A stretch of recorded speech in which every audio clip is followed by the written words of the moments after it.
Tuatenda choir. Thank you, leadership. Tendedzeiwo hama dzadiwa, tora mukana uno kuchingamidza vanoremekedzwa vari pano, nyanya ndatoona vabva vabuda Apostle Java vanova munhu waMwari anoremekedzwa, great prophet of God, asizve vari mukwasha kwandiri, varizve murume waHonorable. Saka murume waHonorable ndi baba Honorable, nokuti kazhinji ndinonzwako vaprofita mudzimai waprofita anonzi prophetess, ndezvekuno muZimbabwe ndinozoona zvinonzano. Saka tinokuchingamidzai baba vaJava nemhuri yose kwaJava iri pano. Tinochingamidzawo mhuri yekwaTsvangirai, Babdi Kaspa nemhuri yose nekukura kwayo iri pano. Tinogamuchirawo chechi yanga ichitungamirirwa nemupostora mukuru Mai Java, Tabernacle of Grace TOG iri pano. Hallelujah.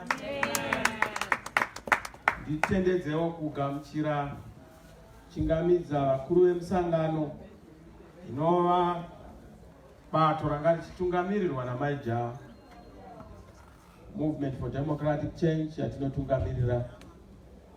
Women's Assembly vanga vachangosarudzwa vari mumbishi, havana kutokwanisa kugamuchira chigaro chavo zviri pachena.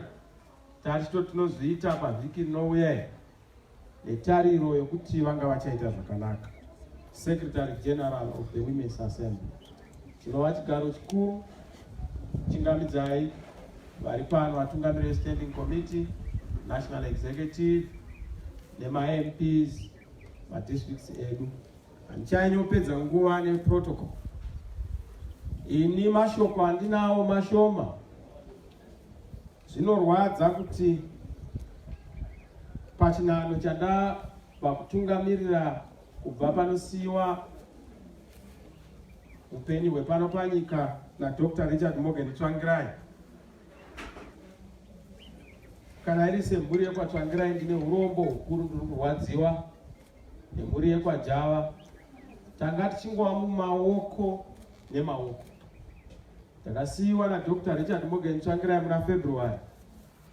Misodzi isati yaoma pamatama, takasiyiwa navatete kuMhondoro. Misodzi isati yaoma pamatama, takasiyiwa naBamdiki kuKwekwe, Babdi Kaspa.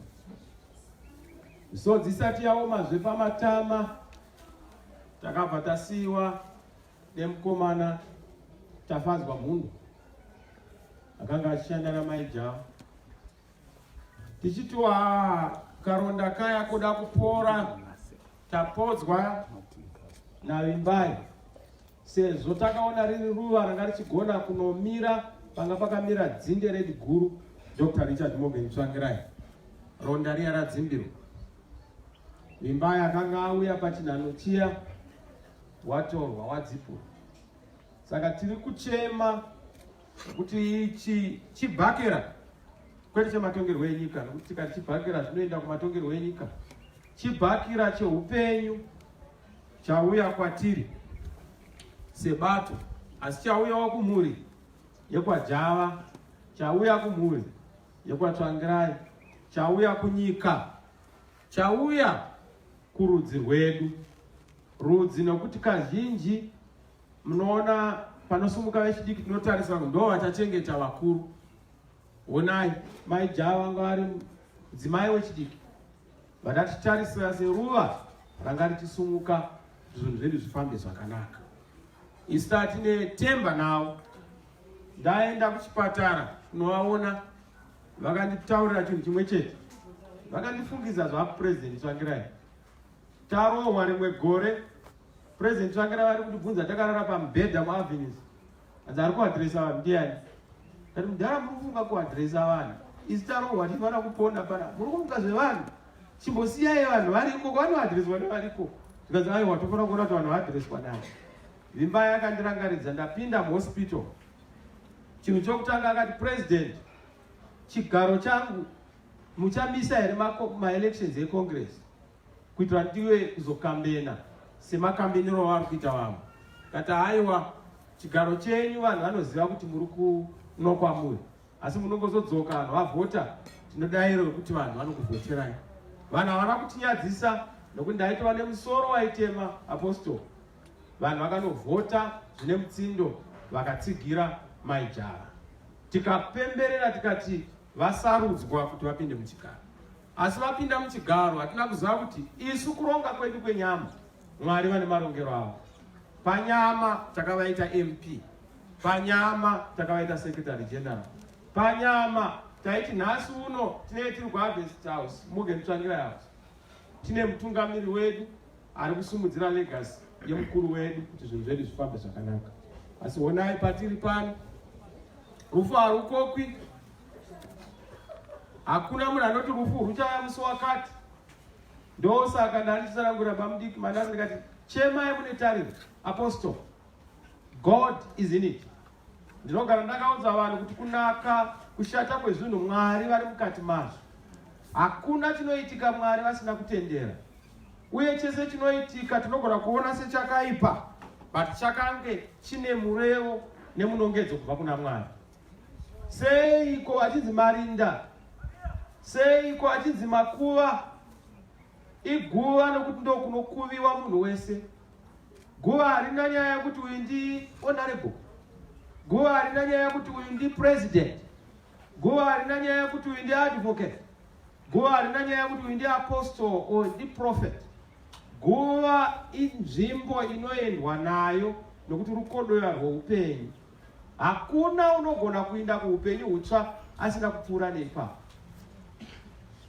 Sei richinzi rinda? Ndo nzvimbo yokurindira. Tose panapa tiri marinda. Mamwe marinda anodhiraivha mota, mamwe marinda mabhiridha, mamwe marinda maloya, mamwe marinda maminista, mamwe marinda anokonzera problem yakawanda ari vematongerwo enyika. Mese muri marinda akamirira kuti munge muchienda musoro denga.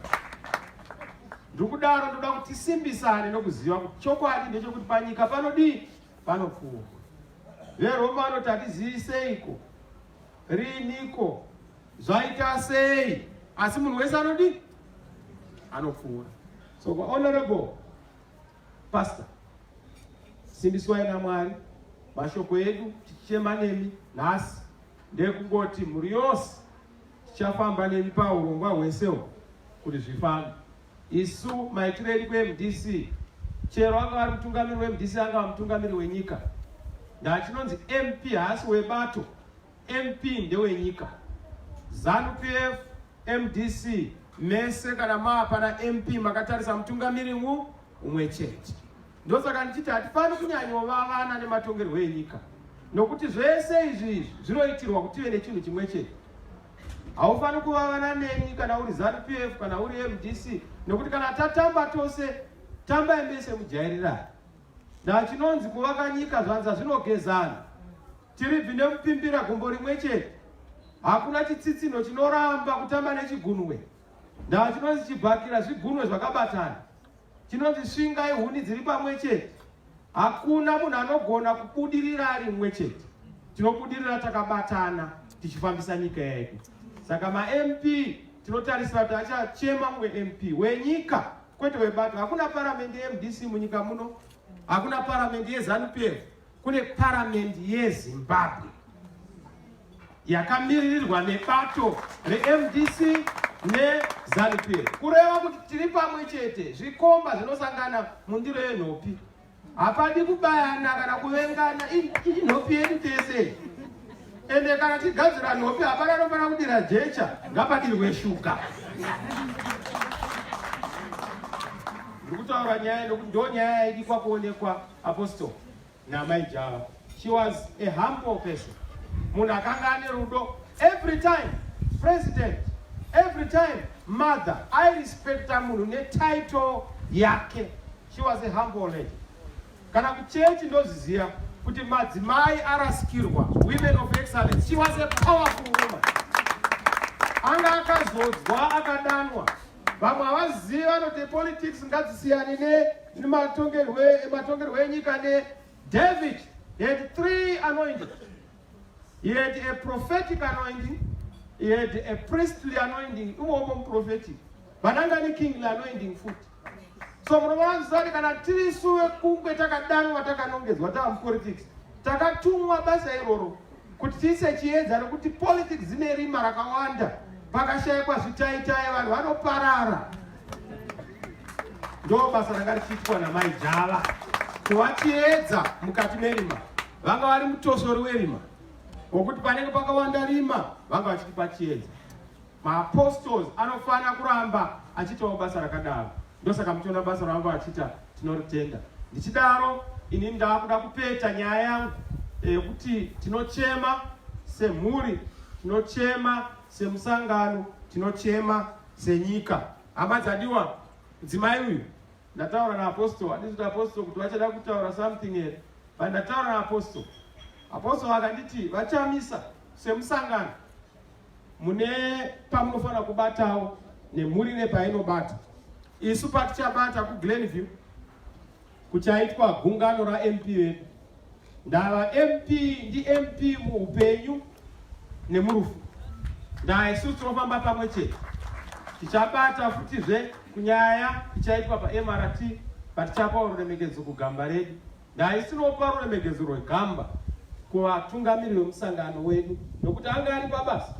Aibva kuBulawayo kwaanga ari kubva kubasa kwake. Nhasi uno hatina tafadzwa, akatisiya futi paaccident iyo tafadzwa mundo. Hatinazve Rukanda Paul akatisiya paaccident ipapo. Hatisiitiko chiri nyore kugamuchira. Asi nenyasha dzaMwari tinodayira kuti Mwari vanotirwira, Mwari vanotichengeta. Apostol vandiudza zvikanzi toda kuti munhu apfeke mupfekero chaiwo. Mupostori anoziva rufu rwake rwakuuya, kuti rwakuuya. Ukaona usingazivi unenge usinganamati. Vana vabiti, ndio nyaya kuti mugadzirisewo iyi muite maapostoli. Kuti mugare makagadzirira upenyu. Vana vahwenje, kwete kungogara ndiri hwenje. Zvinhu ndozvokugara wakagadzirira. Ndakuudzai ndikati guva harina kuti uyu ndi president, uyu ndi secretary general, uyu ndi vice, uyu ndi honorable. Rinongouya rufu kana nguva yadi yakwana. Chero une motakedi mukwende, vese vemotakedi vanousiya kuti matipindumu ngachienda ega, ndava rufu unomira wega. Saka ipapo rufu runotienzanisa. Benzi parufu rwaenzana namambo. Tsotsi raenzana nemutsveni. Chinongozosiyana kudenga kuti unenge wakunotongwa nemhosva yako. Asi chandoda kutenda nemusikana uyu anga akagamuchira Jesu. Ipapo chete zvimwe zvese tingachema kana wakagamuchira Jesu tsora yakapera, dhiabhora haana kesi. Vandine nhamo navo ndo vachiri kunakirwa nenyika. Ndaa nyika inonyengera.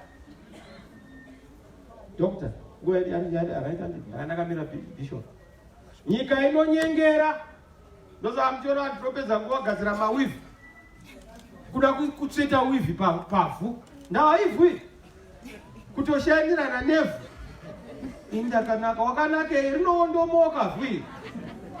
Kuzora mafuta anodhura, mamwe anochinja vhu kuti rite dzvuku, rimwe rite ivhu rinopera. Kusheva ndebvu kuti doctor ivhu hazvina basa nawe ndinogona dzenyu zimagotiri ivhu iro. Rikatoavhurika ngendati ijecha. Saka ngatizive izvozvo. Doctor, ndokutendai. Mwari ngaakukomborerei. Ndafunga ndingopa mashoko ekuti pano we are here to celebrate a life of a legend, a life of an apostle, a life of an honorable member, a life of a politician. Afa ari mudiki, ari a budding politician. Asi ngatipei tariro nokuti Mwari ndo anoronga zvose. Hallelujah. hakuna zita sera Yesu, ona kama